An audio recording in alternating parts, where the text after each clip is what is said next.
Shalom, selamat datang di YT Artikel 2. Assalamualaikum warahmatullahi wabarakatuh. Hai sahabat Rahman, apa kabar kalian semuanya? Semoga kalian baik-baik saja. Untuk teman pekerja yang jauh, perantau dalam negeri atau di luar negeri, yang jauh dari keluarganya seperti admin, semoga kalian semuanya dilindungi dan diselamatkan dalam pekerjaan masing-masing. Dan untuk sahabatku yang bersama keluarganya, semoga kalian sehat selalu dalam lindungannya. Amin. Episode 150-151. Kisah seorang cleaning service yang ternyata anak orang kaya. Kakak, siapa namamu? Tanya Rahman saat kembali makan. Namaku Andini, jawab kakak yang kakinya lumpuh. Biasanya kamu bekerja di mana? Tanya Rahman lagi. Aku sulit menemukan pekerjaan karena kaki kiriku sedikit bermasalah. Jadi sekarang aku menjadi tukang cleaning service. Namun aku sudah tidak memiliki rumah lagi. Aku juga tidak bisa meninggalkan putraku untuk pergi bekerja. Maka dari itu hari ini aku tidak pergi bekerja. Kata Andini. Di mana suamimu? Tanya Rahman. Andini terdiam sejenak. Matanya sedikit memerah. Sambil mengisak tangisan menjawab. Ketika itu. Karena kaki kiriku dipatahkan orang. Jadi dia mematahkan kaki dari orang yang mematahkan kakiku. Kemudian dia didakwa selama 3 tahun penjara. Masih ada 1,5 tahun lagi baru bisa keluar. Rahman merasa sedikit kasihan dengan apa yang dialami oleh Andini. Setelah selesai makan mengatakan, begini saja. Aku memberikan sebuah pekerjaan kepadamu. Pekerjaan yang mengakomodasikan makanan dan tempat tinggal. Gajinya 12 juta ke atas. Ketika pergi bekerja kamu juga boleh membawa anakmu pergi ke bekerja. Penyelamat. Aku hanya seorang tukang cleaning service. Tidak memiliki kemampuan apapun. Mendengar perkataan Rahman, Andini merasa agak terharu. Namun dia tetap mengatakan kenyataan. Andini merasa terharu akan kebaikan Rahman. Namun dia tidak ingin menyulitkan Rahman. Tidak apa. Kamu boleh memilih pekerjaan bersih-bersih. Tentu saja kamu juga boleh memilih pekerjaan lainnya. Rahman memutuskan untuk membantu wanita yang malang ini. Andini goyah. Dia yang sekarang memang sangat membutuhkan sebuah pekerjaan yang mengakomodasi makan dan tempat tinggal. Namun hatinya juga merasa tidak nyaman. Begini saja. Sekarang aku membawa kamu pergi ke perusahaan untuk melihat-lihat. Setelah mengatakannya Rahman langsung melangkah keluar. Andini bimbang sejenak. Akhirnya memilih untuk mengikuti Rahman dan naik mobil. Setelah tiba di gedung perusahaan global, Rahman meminta Raka untuk membawa Andini dan anaknya untuk naik ke atas. Dia juga meminta Raka untuk mengatur sebuah pekerjaan untuk Andini. Kemudian dia pergi. Melihat Rahman yang memberi dia sebuah pekerjaan. Dan ternyata bekerja di perusahaan bintang 8. Andini merasa senang. Pada saat yang bersamaan juga merasa tidak percaya diri. Maaf, Direktur Raka. Aku hanya bisa melakukan pekerjaan bersih-bersih. Andini merasa lebih tidak percaya diri lagi. Ini bukanlah sebuah perusahaan kecil biasa. Baik. Kalau begitu kamu bekerja sebagai cleaning service dulu. Raka menganggukkan kepala. Lagi pula Andini adalah orang yang dipekerjakan oleh Rahman. Dia juga tidak akan banyak bertanya. Tiba pada saatnya nanti cukup berikan dia gaji saja. Raka mengantar Andini ke kantor HRD. Bertemu dengan manajer HRD yang bernama Lukman mengatakan, Manajer Lukman, kamu atur sebuah pekerjaan cleaning service untuk dia. Sekalian berikan dia kartu makan di kantin dan tempat tinggal. Baik Direktur Raka. Lukman menganggukkan kepala. Setelah Raka pergi, dia baru melihat Andini dengan penasaran. Melihat Andini tidak hanya memiliki kaki yang lumpuh, juga membawa anak untuk melamar pekerjaan. Muncul tatapan mencemooh dari matanya. Namun Andini adalah orang yang Raka antar secara pribadi. Dia juga tidak mengetahui dengan jelas apa hubungan mereka. Jadi dia juga tidak bisa berkomentar apa-apa. Siapa namamu? Tanya Lukman. Andini. Jawab Andini. Apakah kamu ada membawa KTP? Tanya Lukman. Saya belum mengurus pembuatan KTP baru. Bisakah Anda membantu saya untuk mengurus prosedur masuk kerja terlebih dahulu? Tunggu beberapa hari kemudian baru melengkapi kekurangannya. Tanya Andini dengan lemah. Lukman mengerutkan kening. Bagaimana mengurus prosedur masuk kerja tanpa KTP? Apakah Raka yang menyuruh kamu untuk datang?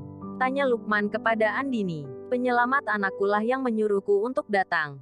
Dia mengatakan bahwa dia akan membantu aku mencarikan sebuah pekerjaan. Kemudian dia mengantar kami datang kemari. Lalu meminta Raka untuk membawa kami masuk. Jawab Andini jujur. Baiklah. Ingat setelah membuat KTP baru langsung datang kemari untuk melengkapi prosedur masuk kerja. Lukman menganggukkan kepala. Walaupun tidak ada hubungan langsung dengan Raka, namun sedikit atau banyak, wanita ini masih ada hubungannya dengan Raka. Kalau begitu tutup sebelah mata saja. Lagi pula dia hanya seorang cleaning service. Setelah berpikir seperti itu, Lukman segera mengurus prosedur masuk kerja Andini. Kemudian menelepon orang bawahannya untuk membawa Melisa pergi ke tempat tinggal yang telah disediakan. Setelah menunggalkan gedung perusahaan global, Rahman menerima telepon dari nomor tidak dikenal. Melihat bahwa ini adalah nomor dari kota Tokyo, Rahman pun mengangkatnya. Tuan Rahman, aku adalah Marshanda. Jam 7 malam. Aku mengadakan sebuah perjamuan. Aku ada seorang teman yang ingin mengenalmu. Apakah kamu bisa datang? Kata Marshanda seketika setelah telepon terhubung. Apa bagusnya mengenal orang kasar sepertiku ini? Rahman tersenyum. Dia tidak ingin berpartisipasi dalam perjamuan seperti ini. Tuan Rahman, sebenarnya begini. Sahrul masih belum menyerah. Bisakah kamu membantu aku sekali lagi? Kata Marshanda memohon. Kakek Wibowo. Marshanda sudah mengatakan bahwa jika aku tidak menikah dengan Sahrul, maka dia tidak akan menyerahkan tanah di Bandung. Kata Marshanda setelah Rahman tidak mengatakan apa-apa. Rahman mengubah pikirannya. Wibowo Jordan sudah memberikan tanah di Bandung itu kepada Rahman. Jika keluarga Raffi tidak ingin menyerahkannya, maka artinya mereka ingin menggertak dirinya. Baik, pada saatnya nanti aku akan tiba di sana tepat waktu. Kata Rahman setelah memikirkannya. Dia harus mendapatkan tanah itu. Dalam hati dia sudah memikirkan. Setelah dia mendapatkan tanah di Bandung itu, maka akan menjadikannya sebagai pangkalan perusahaan Raustone. Sekarang perusahaan Raustone sudah didirikan, namun masih menyewa kantor, dan juga belum menyewa gudang, sehingga sampai sekarang belum mengimpor Raustone. Sore hari, setelah menjemput Agnes, Rahman memasak, kemudian menunggu Luna pulang untuk makan bersama. Setelah selesai makan, Rahman melihat waktu sudah jam 6:30, lalu mengatakan, aku akan keluar untuk mengurus sesuatu. Pulangnya agak malam. Apa hubungannya kamu ada pulang atau tidak denganku? Tanya Luna dengan dingin. Dia masih marah dengan Rahman. Jika bukan karena kemarin telah terjadi gempa, dia juga tidak ingin berbicara dengan Rahman. Namun walaupun ada berbicara, juga tidak mengatakan kata-kata yang bagus. Dalam hati, Rahman menghela nafas, lalu keluar. Setelah naik mobil, Rahman menanyakan alamat tempat perjamuan dengan jelas, kemudian langsung berangkat. Setelah tiba, Rahman menyadari bahwa ini adalah pertemuan pribadi, dan terlihat berkelas tinggi. Ada berhenti beberapa mobil mewah yang berhenti di depan gerbang klub. Di antara mobil-mobil mewah yang ada, mobil A6 milik Rahman tidaklah mencolok, bahkan terlihat sedikit suram. Tidak ada orang yang akan melihatnya untuk waktu yang lama. Rahman mencari tempat parkir. Tepat ketika dia mulai memarkirkan mobil, ada seorang satpam yang mengetuk jendela mobilnya. Rahman jendela mobilnya. Sambil mengerutkan kening dia bertanya, ada apa?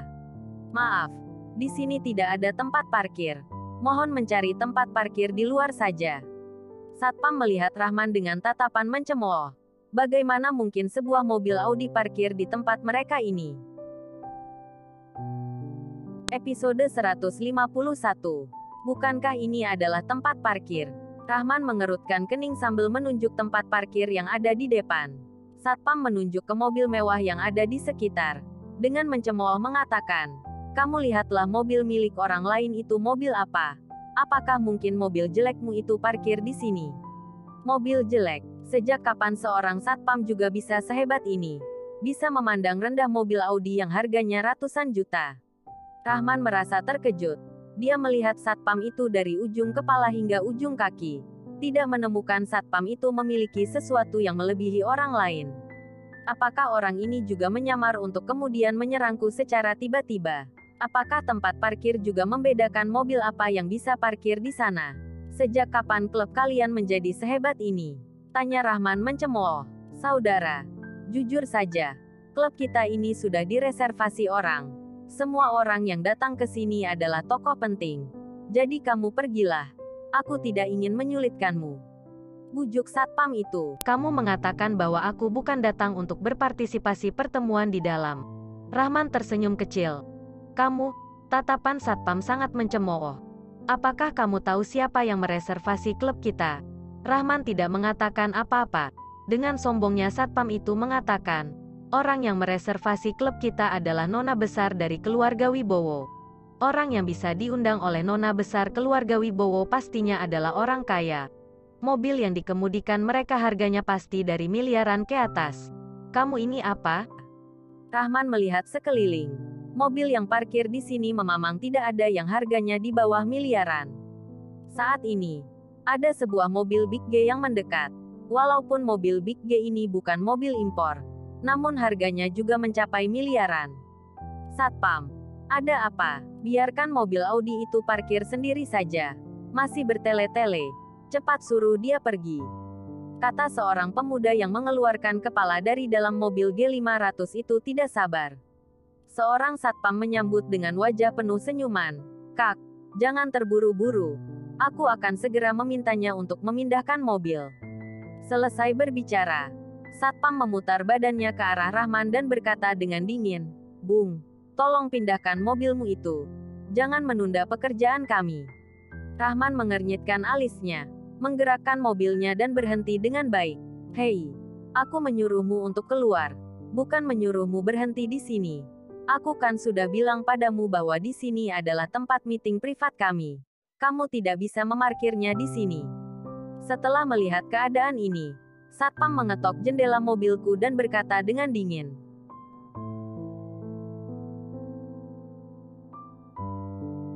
Dasar anjing merendahkanku. Rahman belum pernah bertemu dengan satpam yang seangkuh ini. Aku memang ingin memarkirnya di sini. Kenapa? Rahman mulai sedikit marah. Dia tidak pernah bertemu dengan orang yang seperti ini. Di sini ada banyak tempat parkir. Lagi pula dia masih menerima undangan dari Marshanda. Berani-beraninya satpam itu tidak mengizinkannya untuk memarkir mobil. Ingin mencari keributan. Satpam itu tersenyum dingin. Menatap Rahman penuh ejekan. Mereka tidak khawatir kedatangan seseorang yang ingin mencari keributan di meeting mereka. Rahman cari mati. Dia sedang bersiap untuk bermain-main dengan Rahman. Saat dia berbicara, dia mengambil intercom dan bersiap memanggil orang. Di waktu seperti ini, pemuda yang mengendarai mobil Big G itu turun. Kakinya menendang pintu mobil Rahman. Berteriak dengan dingin. Dasar brengsek. Cepat pergi. Kamu sudah menunda waktu, bos. Kamu si brengsek ini akan dihabisi oleh bos. Rahman juga memanas. Membuka pintu mobilnya. Menguncinya. Tidak berhenti sampai di situ. Dia bersiap untuk memarkirnya di tengah jalan seperti ini. Lebih baik kamu menjaga baik-baik mobilku. Kalau tidak aku khawatir kamu tidak akan mampu menanggung resikonya. Rahman berkata kepada satpam itu. Wah, sialan macam apa kamu ini? Bos menyuruhnya untuk memindahkan mobil. Percaya atau tidak bos akan menghabisimu. Pemuda yang mengendarai mobil Big G itu marah dan kembali menendang pintu mobil Rahman. Silakan kamu coba. Rahman menatap penuh ejekan kepada pemuda Big G itu. Ingin bertaruh dengannya. Dia ingin melihat siapa yang memberinya keberanian untuk menghancurkan mobilnya. Rudy yang menghancurkan mobilnya waktu lalu. Seluruh supermarket keluarga Barnabas dijual murah kepadanya.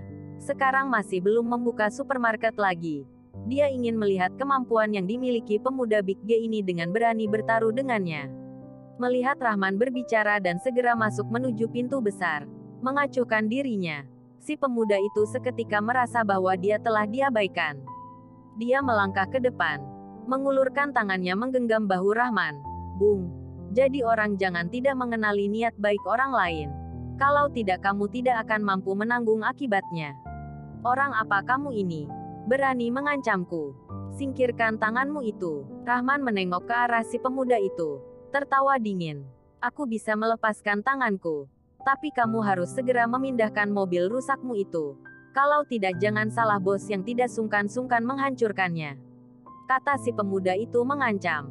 Oh, maka aku akan melihat bagaimana cara tidak sungkanmu itu. Rahman menatap si pemuda itu dengan penuh lelucon. Cari mati kamu. Si pemuda naik darah. Tangannya ingin memukul abis Rahman dengan sekuat tenaga. Rahman menggeram dingin. Dengan cepat mengeluarkan tangan. Segera menggenggam tangan si pemuda yang mencengkeram bahunya. Badannya tertunduk, menyentak ke depan. Buk, seluruh badan pemuda itu terjatuh dari atas bahunya. Terlempar keras ke lantai. Dasar sialan. Kamu berani berulah denganku. Apa-apaan kamu ini? Si pemuda itu jatuh dengan keras. Bangun dengan perlahan. Menatap Rahman dan meneriakinya. Aku adalah orang yang seharusnya tidak kamu provokasi. Tidak percaya silakan coba sendiri. Rahman tertawa dingin. Memutar badannya berjalan masuk ke meeting privat itu. Satpam itu tercengang. Seorang yang mengemudi mobil Audi rusak ini ternyata sangatlah agresif. Dia tidak ingin hidup lagi kah? Dia segera berlari dan bertanya, "Kak, kamu tidak apa-apa? Pergi." Si pemuda itu marah. Kemudian segera berjalan ke arah mobil Big G miliknya. Sial. Berani mencari gara-gara denganku. Bos akan memintamu mati dengan cara yang memalukan. Setelah dia naik ke mobil, melihat mobil Audi Rahman yang terparkir di tengah jalan. Sorotan matanya sekilas dingin. Tidak dipindahkan kan? Bos akan membantumu untuk memindahkannya. Bersambung.